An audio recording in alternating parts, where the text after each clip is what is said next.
Georgian Water and Power-ი წყალმომარაგებისა და წყალარინების სფეროში წამყვანი კომუნალური კომპანიების გაერთიანების წევრი გახდა. კომპანიის საერთო პროდუქტულობა, წყალმომარაგების ქსელების ოპერირება და მდგრადი ფინანსური რესურსის შექმნა. ეს არის ის კატეგორიები, რომლებშიც კომპანია იყო ნომინირებული. რას ნიშნავს გაერთიანების წევრობა? აკისრებს თუ არა ორგანიზაცია გარკვეული ტიპის პასუხისმგებლობებსა და ვალდებულებებს წევრ კომპანიებს და რამდენად დაისახება GVP-ის საერთაშორისო წარმატება მომხმარებელზე ამ საკითხებზე გადაცემის სტუმართან Georgian Water and Power-ის ტექნიკურ დირექტორთან გიგა ნადირაძესთან ერთად ვისაუბრებთ. მოგესალმებით გიგა, მადლობა რომ ხართ ჩვენი გადაცემის სტუმარი და ძალიან მნიშვნელოვანია ის წარმატება, რომელიც GVP-ს ჰქონდა საერთაშორისო მასშტაბით. თქვენ გახდით Leading Utilities of the World-ის წევრი, რაც ნიშნავს იმას, რომ გაერთიანდით წყალმომარაგების ორგანიზაციების ქსელში უფრო დეტალურად რო გითხრათ ამის შესახებ. მოგესალმებით, მადლობა გადაცემაში მოწვევისთვის. უპირველეს ყოვლისა მინდა აღვნიშნო მნიშვნელობა ამ ორგანიზაციის. ეს ორგანიზაცია მსოფლიოს მასშტაბით წამყვან წყალმომარაგების კომპანიებს, წარმატებულ კომპანიებს დაახლოებით 80-ზე მეტ კომპანიას აერთიანებს. ამ ორგანიზაციის მთავარი შინაარსი, ესე ვთქვათ, არის ის, რომ წამყვანი კომპანიები წყალმომარაგების თანამედროვე ტექნოლოგიებს, იმ მიღწევებს, რომლებიც მათ გააჩნიათ და იმ გამოწვევების წინაშე, რომლის წინაშეც შეიძლება დადგეს წყალმომარაგების სექტორი, თუ რა ხერხებით უმკლავდებიან ამ გამოწვევებს, ყველაფერს აზიარებენ, ისმენენ სხვის პრობლემებს და ესე ვთქვათ, ეს არის ერთგვარი ჰაბი, სადაც აქვს კომპანიებს შესაძლებლობა იმისა, რომ დააფიქსირონ პრობლემატიკა, რომელიც მათ სისტემებში არსებობს და მოისმინონ თავიანთი გადაჭრის გზები, თუ როგორ შეიძლება გადაიჭრას ეს ყველაფერი. უშუალოდ ორგანიზაციაში გაწევრიანება არ ნიშნავს იმას, რომ ორგანიზაცია იმთავითვე უნდა იყოს საუკეთესო პრაქტიკის ან საუკეთესო სერვისის მატარებელი. აქ მთავარი კრიტერიუმი და ხაზგასმა მოხდა ჩვენ შემთხვევაში ჩვენს მიერ ბოლო 3 წლის განმავლობაში გატარებულ ღონისძიებებს იმ გამოწვევების საპირწონედ, რომელი გამოწვევებით წყალმომარაგების სექტორში გვაქვს, კონკრეტულ შედეგებთან მიმართებაში და ამავდროულად მოხდა ჩვენს მიერ საომავლო, როგორც საშუალო, ასევე გრძელვადიანი პერსპექტივით საომავლო გეგმების შეფასება და დადებითი გადაწყვეტილება, რომელიც მიიღო ამ გაერთიანებამ, გამოისახა იმაში, რომ ჩვენ გავწევრიანდით და გავხდით ამ პრესტიჟული ორგანიზაციის წევრი. კი, გაუცებად მინდა ყურადღება გავამახვილო იმ სამ ძირითად კრიტერიუმზე, სადაც იყავით ნომინირებულები. ეს არის კომპანიის საერთო პროდუქტულობა, წყალმომარაგების ქსელების ოპერირება და მდგრადი ფინანსური რესურსის შექმნა. საბოლოო ჯამში სამივე კატეგორია ნიშნავს იმას, რომ კომპანია გამართულად ფუნქციონირებს. თუ იყო გარკვეული სამიზნე მაჩვენებლები, რომელიც ჰქონდა, ასე ვთქვათ, კატეგორიებს მინიჭებული და აი სადამდე დააკმაყოფილა Georgian Water and Power-მა მსგავსი ტიპის სამიზნე მაჩვენებლები. დიახ, როგორც უკვე აღნიშნეთ, სამი ძირითადი მიმართულებით მოხდა ჩვენს მიერ წარდგენა პრობლემატიკის გამოწვევების, რომელიც წყალმომარაგების კომპანიას დღეს გააჩნია მოსახლეობის მომარაგების კუთხით. სამივე ასპექტში ჩვენ გქონდა წარდგენილი 3 წლის წინ რა მდგომარეობა იყო, 3 წლის განმავლობაში ჩვენ რა ღონისძიებები ზუსტად 3 წლის განმავლობაში რა კონკრეტული შედეგებს მივაღწიეთ და გარდა ამისა მომდევნო 5 წლის გეგმა როგორია კომპანიის, თუ როგორ უნდა გაუმჯობესდეს თითოეული მიმართულება. აქვე მინდა აღვნიშნო საკითხები, რომლებზეც ხაზგასმით იყო აღნიშნული ჩვენს ანგარიშში, ესე ვთქვათ, ეს არის მოძველებული ინფრასტრუქტურა და ამ ესე ვთქვათ ობიექტების განახლების ტემპი და როგორ ხდება პრიორიტეტების განსაზღვრა, ასევე საუბარი იყო ქსელური მილსადენების განახლებაზე, რეაბილიტაციაზე, რომელიც პირდაპირ კავშირშია დაზიანებების რიცხვთან და წვეტებთან და ამავდროულად, რა თქმა უნდა, აუცილებელ პირობას წარმოადგენს კომპანიის ფინანსური მდგრადობა, რათა ყოველივე აღნიშნულის რეაბილიტაცია იქნება თუ ცალკეული პროექტის იმპლემენტაცია უკან დგას სტაბილური დაფინანსების წყაროები. შესაბამისად, ჩვენ ამ სამი ძირითადი მიმართულებით წარვადგინეთ, როგორც უკვე ვთქვი, არა მხოლოდ ის რა სიტუაცია დღეს და რა მდგომარეობაშია კომპანია, არამედ ბოლო 3 წლის განმავლობაში რა გაკეთდა ამ მიმართულებით, რა შედეგები მივიღეთ და ამავდროულად წარდგენილი ჰქონდა მომდევნო 5 წლის გეგმა და კონკრეტული მოქმედებებით გაწერილი, თუ რა მოქმედებებით ვაპირებთ იმ სამიზნე მაჩვენებლების მიღწევას, რომელსაც ქვია მაღალი სტანდარტის წყალმომარაგების და დაახლოებით რომ მაყურებელსაც რა უხსნათ რა ტიპის სამიზნე მაჩვენებლები, ანუ სად უნდა მივიდეს კომპანია ამ 5 წლის განმავლობაში, მოკლედ რომ გაგვიზიაროთ ეს ინფორმაცია. დიახ, ცალკეული კრიტერიუმები შეეხებოდა როგორც წვეტების რაოდენობას, რაოდენობის მნიშვნელოვან შემცირებას, ასევე დაზიანებების რიცხვის, დანაკარგების შემცირებას.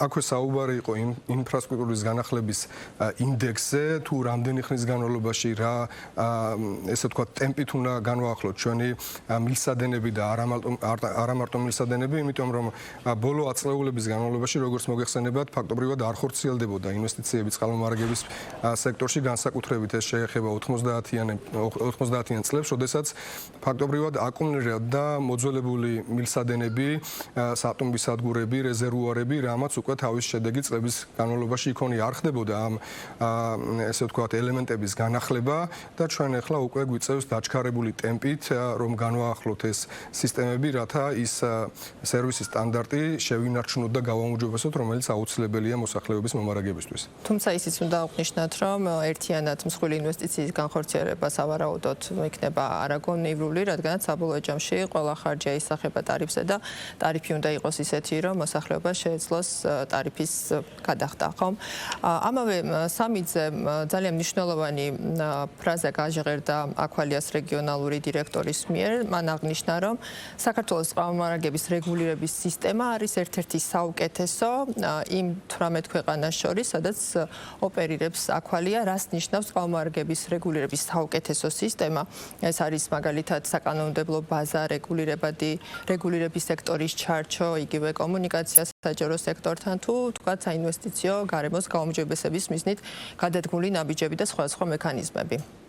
მე ვიტყოდი, რომ ამ ყველაფრის ერთობლიობა, იმიტომ რომ როდესაც აქვალია განიხილავდა საქართველოს წყალმომარაგების სექტორში ოპერირებას, რა თქმა უნდა, სხვა ფაქტორებთან ერთად, ერთ-ერთი ესე ვთქვათ, დიდი როლი ითამაშა მარეგულირებელი კომისიის არსებობამ და იმ მოცემულობამ, რომელ მოცემულობაშიც არის საკანონმდებლო ჩარჩო რეგულირებული და სწორედ ეს გახდა ერთ-ერთი დადებითი გადაწყვეტილების მიღების ნაწილში, როდესაც აქვალიამ გადაწყვიტა, რომ საქართველოში შემოსულიყო. რას ნიშნავს ახლა ეს ყველაფერი ინვესტორისთვის და რატო აქვს ამ ხელამნიშნულობა და დანიშნულება მარეგულირებელ კომისიას. ჩვენ როდესაც ვსაუბრობთ რეგულირებაზე, ამ შემთხვევაში აუცილებელია ორი ასპექტი გავითვალისწინოთ. ეს პირველი არის მომხმარებლის მხარეს, მომხმარებელი უნდა იყოს დაცული, მან უნდა მიიღოს აუცილებელი სერვისი, კონკრეტულ ფასად და მეორეს მხრივ კომპანია და ინვესტორი უნდა იყოს დაცული ამ სერვისის მიწოდებისთვის გაწეული აქტივობები და მათ შორის დანახარჯები, რომ იყოს სტაბილურად გარანტირებულად მიღებული. ამ ბალანსს დღევანდელი საკანონმდებლო ჩარჩო, რომელიც მარეგულირებელ კომისიას აქვს შემუშავებული, ის თავის მხრივ ეყრდნობა საუკეთესო პრაქტიკას და გათვალისწინებულია არსებული ადგილობრივი სპეციფიკაც და იდეალურად არის ასე ვთქვათ მორგებული წყალმომარაგების სექტორის განვითარებაზე, რათა ერთის მხრივ კიდევ განმეორდები, რომ ინვესტორს მიეცეს შესაძლებლობა, რომ განავითაროს სისტემები, გაზარდოს მომსახურების სტანდარტი და მეორეს მხრივ მომხმარებელი იყოს დაცული, რომ მან გადაიხადოს გონივრული სერვისის გადასახადი ტარიფის სახით. გავაგრძელებ მომხმარებლის თემას. ძალიან მნიშვნელოვანი წარმატება საერთაშორისო არენაზე Georgia Water and Power-ის წევრობა გლობალური ორგანიზაციის, თუმცა მნიშვნელოვანია მეორე ნაწილი, ეს რამდენად დაისახება მომხმარებელზე. რას ნიშნავს თქვენთვის, როგორც GVP-ის ერთ-ერთი მაღალი რგოლის მენეჯერისთვის იყოთ კომპანია, იყოს გლობალური კავშირის წევრი და მომხმარებელს ამით რა გაუმჯობესდება მომავალში. ანუ ეს ნიშნავს იმას, რომ საერთაშორისო სტანდარტები, რომელიც არის წამყვან ქვეყნებში, კიდევ უფრო დაჩქარდება, მიახლოვება მათთან, კიდევ უფრო მეტად გააქტიურდება მოსახურების ხარისხის გაუმჯობესება, იგივე საინფორმაციო აქტივობები თუ აი კონკრეტულად რა თქმა უნდა ეს თავიდან ბოლომდე ერთობლიობა იქნება საბოლოო ჯამში, თუმცა რაზე გაკეთდება აქცენტი თქვენი მხრიდან პირველ ეტაპზე? უპირველეს ყოვლისა მინდა აღვნიშნო, რომ მიუხედავად ჩვენ წევრი გავხდებოდით ან ვართ თუ არა ამ ორგანიზაციის, ჩვენ რა თქმა უნდა არსებული გამოწვევების საპირწონედ გვაქვს ჩვენი ხედვები და ამბიციური გეგმები, რომელიც ითვალისწინებს არსებული მომსახურების სტანდარტის მნიშვნელოვნად გაუმჯობესებას.